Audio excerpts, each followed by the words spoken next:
Right, welcome to Analytics Instrumentation Sync on the 8th of October.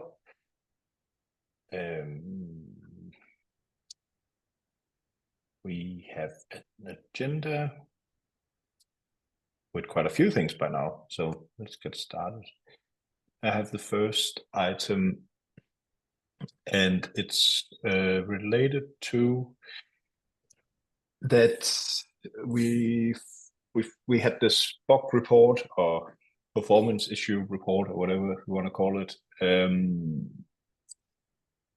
with a customer that has a pretty extreme amount of Redis updates being triggered in a single from a single endpoint, like in one request, and due to that it times out. So we added some improvements for that will, for Redis updates, only update one per key instead of once per increment, and that solves this problem, at least for now, because we don't have any Redis HLL metrics defined on this event. But as soon as that is defined, we have the same problem,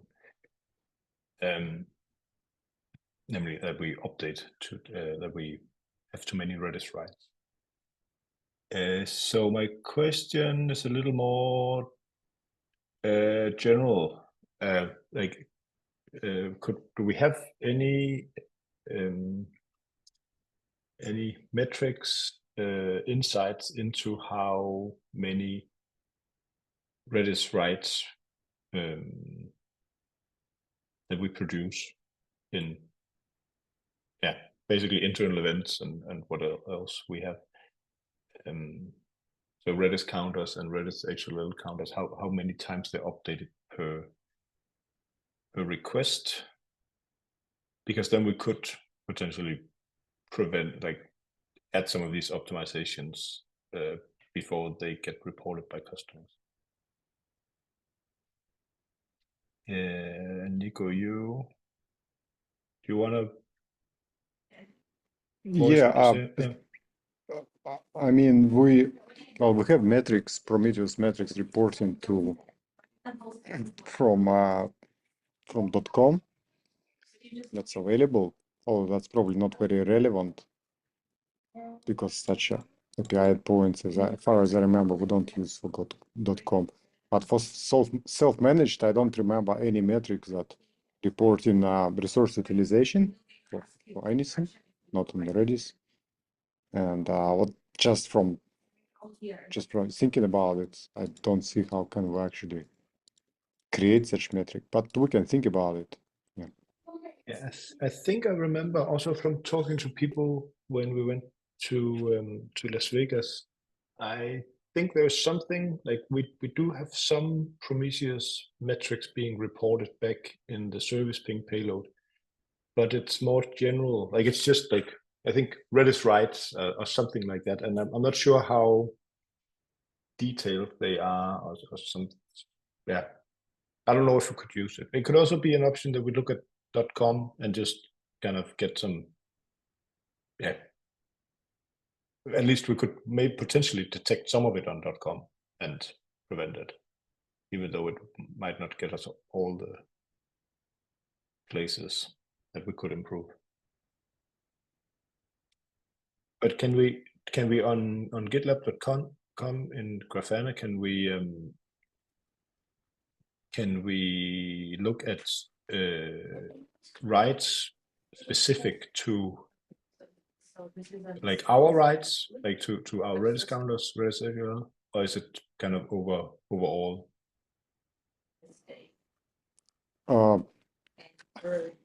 I think it's overall. Just depends what kind of operation increment by. I think it will be overall, but we probably can try to filter it. I can't remember. I've been researching for other topics, but honestly, I can't remember if there any metadata is reported. I feel like it's not. Yeah, okay, we could take a look. Because I wonder, for example, if Redis HLL, if we could see the usage of that, that's probably mostly us, right? Yeah. I've done Spike a couple years ago when I was researching the amount of Redis HHL when we were considering pushing combining metrics into internal events. And I mean, that's quite clear. It's easy to see, and it's easy to get that issue and all the queries for Grafana to analyze it. Yeah. Okay. But then maybe you can link to that or send it to me or something. I'm just yeah, I'll curious try to now. find it. Okay. Yeah. But I mean, for that purpose, we have Prometheus metrics or Prometheus, just built-in Prometheus metrics reporting. It's probably a utilization within certain percentiles and so on. So I don't really know how can we use it.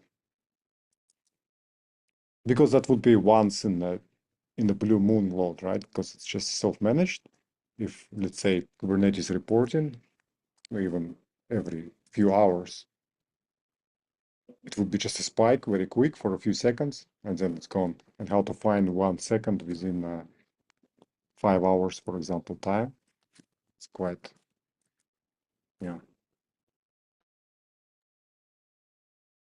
Yeah, I think there's some of the Prometheus metrics where they also, I'm no expert in this, but there's some of them where you kind of do the, like, for example, if you log number of Redis writes in a request, right? And then you just want, like, and then you want to look at the 99th, well, the top percentile, right? Then you can kind of see what is the worst case for writes. Yeah, there was actually also a related issue when we were discovering slow merge, when we were merging a few days into months. I don't know if you remember. And we were discovering slow, but it's we were searching through where do we store our logs? Forgot the service. Redis slow requests there. What's that service called? Where we keep our logs. Just wait me.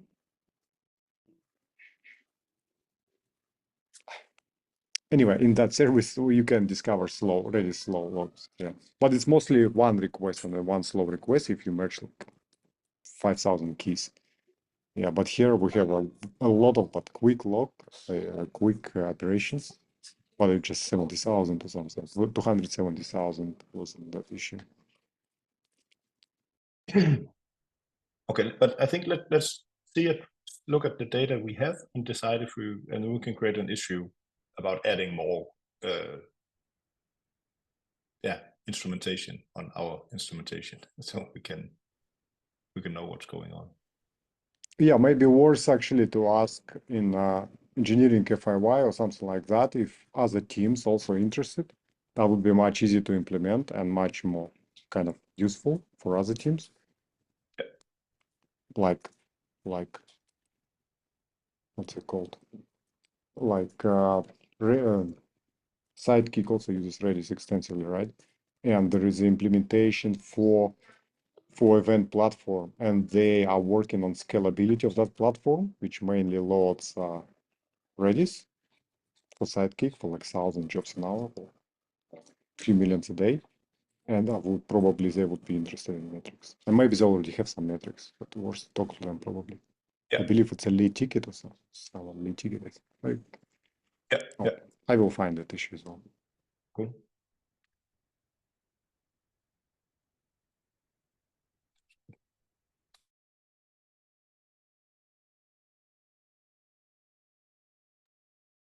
All right, so Tanuja has the. Are we okay to move on? Oh. Yeah. All right. Tanuja has the next one. She is asking if we could revisit our sync dates once the time, like daylight saving time shifts are over. Okay, because she's unable to join currently. And Nico agrees. because you'll be back in New Zealand. Yeah, 5 hours behind, so I won't be able to join this meeting, so probably can find different times. Okay. And when are you traveling? Next week, back home. Okay. Next week. All right. And Tanuja has the next one as well.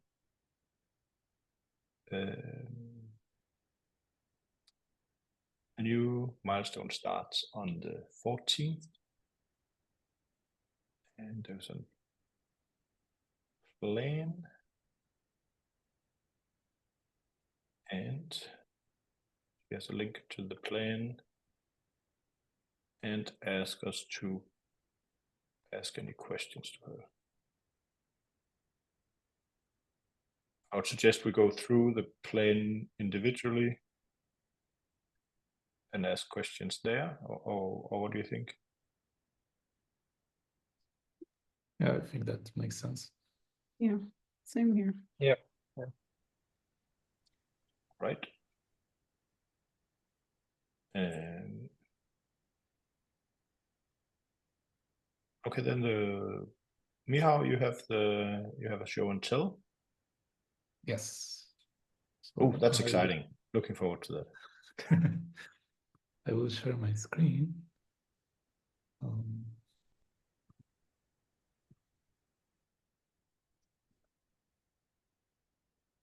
Okay, you can see it, right? Yeah. Okay. So lately I've been working on the issue that I linked in the agenda, which is for adding time frame as an array inside our metric definitions. That's the way we decided to go for reducing the amount of boilerplate code that needs to be added for metric definitions. And so here is an example of a metric definition in this new standard. So basically the only difference is that we have time frame listed as an array. And the way it works underneath is that a bit deeper inside the metric definition class, whenever we encounter a metric definition with multiple timeframes, we basically map it to two separate metrics. And these are like the suffixes added at the end of the key paths for these metrics. It's done this way to make it easier to incorporate with the flow done by the data team. Because in theory, this should make it so that the data team doesn't need to introduce any changes. This is because the data team doesn't read the actual metrics from the YAML files. The way they read our metrics is they go to an endpoint. This endpoint AP for usage data metric definitions. And so I also tried deploying this as a review app. And so if we go here, we can see this payload. So if I open it in my IDE and we search for this metric, then we see that it's actually split into two separate entries. So here we have one entry for the monthly definition and another entry for the weekly definition. And at the time when we generate a service ping, it also works the same way. So underneath it handles it as two separate definitions, which means that we don't need to add any changes to the instrumentation classes because they just need to handle like a singular time frame, just like they did. And so also if you use the metric definition dot all or whatever, they also expanded there. So do you mean whether we could do something like this? Oh no, I mean in the metric definition class, there's a method to get all the metric definitions. Yes. So when you mean this method .all, right? Yeah. Yeah, so right And- now, when you use this method, you will get two separate metric definitions. That's So super ba- cool. So basically, we can say that metric definition in the code base, it's more like template now, right? And which Yes. would generate actual. Oh, cool, yeah. Yes. And yeah, at this point, we would probably also need to make a decision whether we want to have these definitions separately or together inside metrics dictionary. Because yeah, if we want to have them separately, it could be beneficial because then people using it would see the two key paths that get generated. Right now, I think metrics dictionary is reading our definitions. It's not going to the endpoint that the data team uses, so it will show them as a singular definition with just the root key path.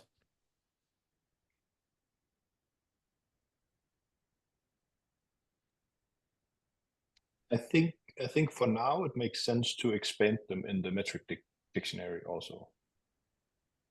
Just So because it would like be two metrics in the yeah, and metric. two key paths, because people expect now that they can search for a key path there, and until we can support that, some like you can, I don't know, you could also think they could search for either one of them and get the combined, the new metric definition. But I think until we do that, or something, I think it's better to expand it there also. So just treat it as Nico says, as I have a template. similar feeling that it would probably be better because they could still search for this key path inside the metric definitions in the metrics dictionary, and they would see the two key paths that get generated. Maybe Ankit, you want to also share an opinion because you've been working on the metrics dictionary for this quarter. So I wonder, what do you think? Yeah, I think, first of all, I think this is good change. Having only one metric definition to take care of for timeframes, I think that is good. Yeah, for metrics dictionary, we need to show the separate one. So, so metrics dictionary fetches directly from the Redis HLL config files, right? So it will just, as you mentioned, like it will just show one. So how will we differentiate like this is with the multiple timeframes? So one way we could do it is we could make it so that the metrics dictionary just uses the same endpoint as the data team. So then it would have the metric definitions in this format. It's like a huge YAML file. Instead of downloading every file separately. It could also be a performance improvement. Possibly. I think also that's a good idea, kind of like to have separate concerns, right? It kind of feels like it would be nice if we could shift to the metric definition files, the YAML files, to be internal representation, and that we can kind of change them as much as we want, as long as we keep the API stable. Yeah. I have no idea how big of a change it is in the metric dictionary to do, but it's all done during deploy time, right? That it reads all the like copies in all the. Or how is it? Does it every day? Are you sure it's not coming from our API as well? I thought that it was making queries, no? Last time I was working with metrics dictionary, it was using it wasn't using this endpoint, but maybe it's different now because last time I did it was like maybe 2 years ago. But Ankit probably knows. No, I don't think it is using this endpoint. Yeah, definitely.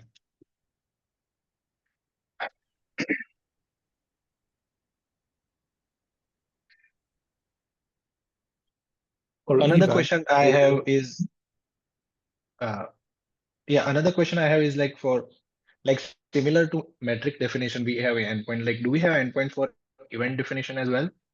No. We only have it for metrics definitions. I don't know why, but probably it's because we wanted to have like an API to talk with the data team. But doesn't All right, no, the event definitions, they never make it to the data warehouse, not yet, right? I believe not yet, yeah. Yeah, okay. Yeah.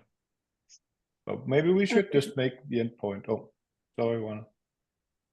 Okay, I wanted to ask, like, is there plan to also make changes to the existing metric files? Or this is like going forward?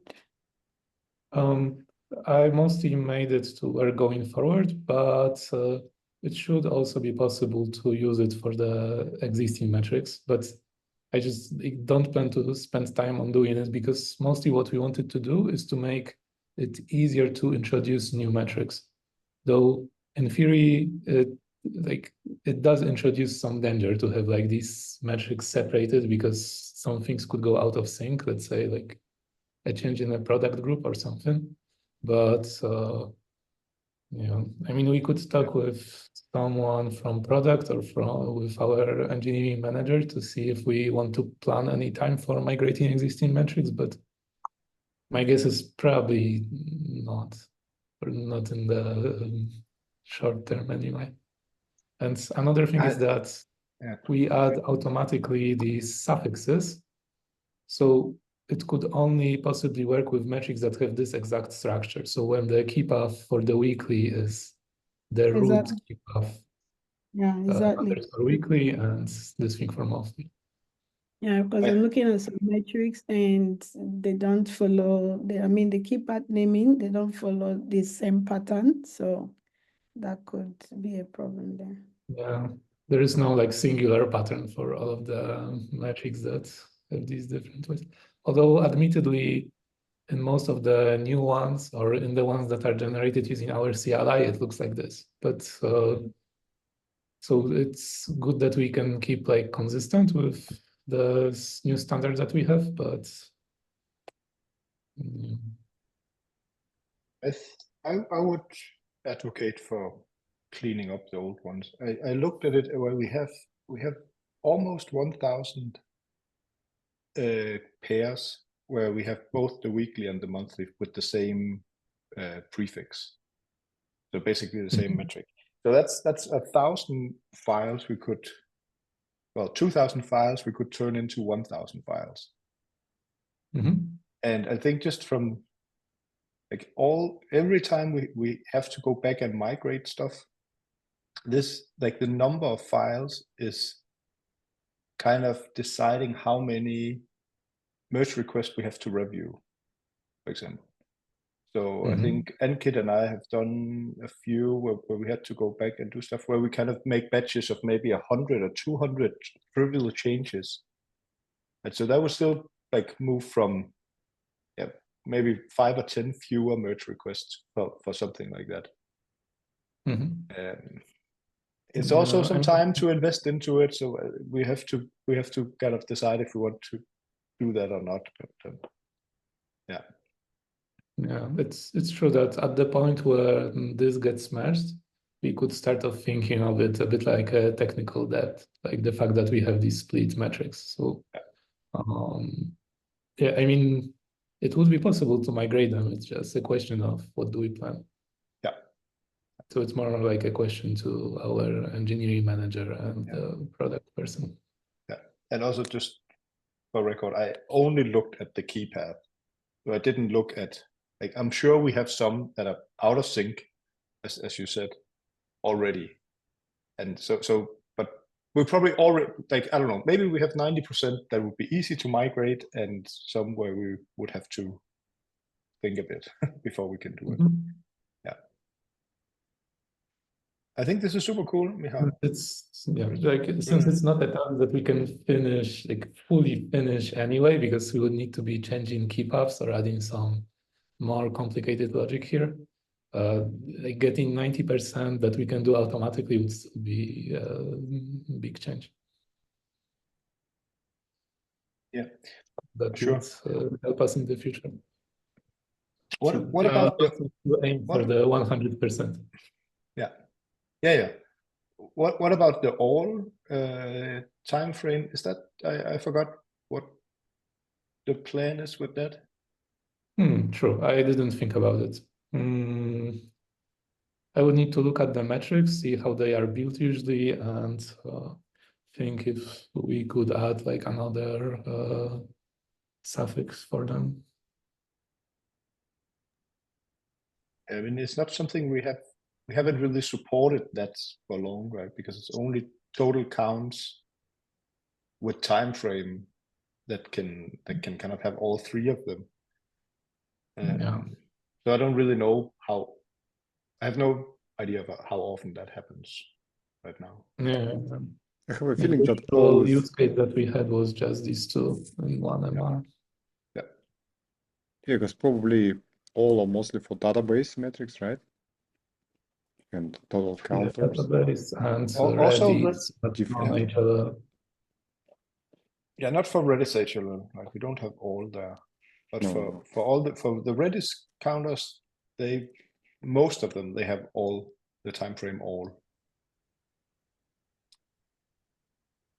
Yeah, but we can always add that. I think, like some like here strategy we to just, do that. like here it would be just one line adding all map to underscore total, and it would be working. So Yeah, one so of the thing after seeing the solution and seeing the API of metric definition, so this is just a thought like how many people instrument only 7 day and not 28 day or vice versa? Because like generally what I have seen is like most of them have both, right?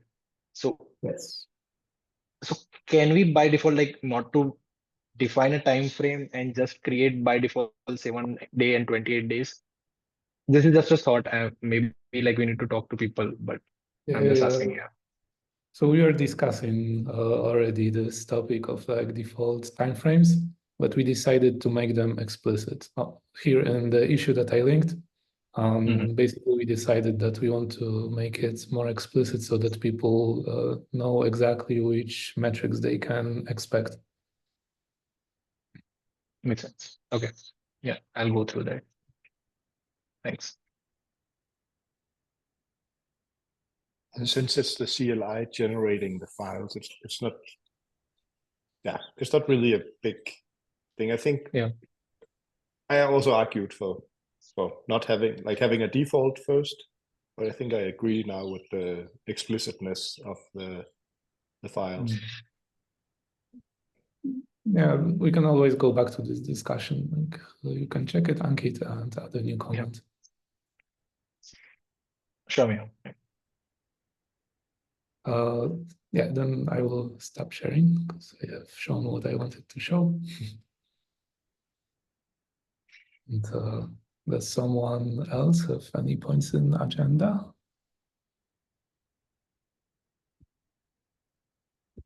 That's all right. Yeah. Then thank you, and we can probably stop the recording.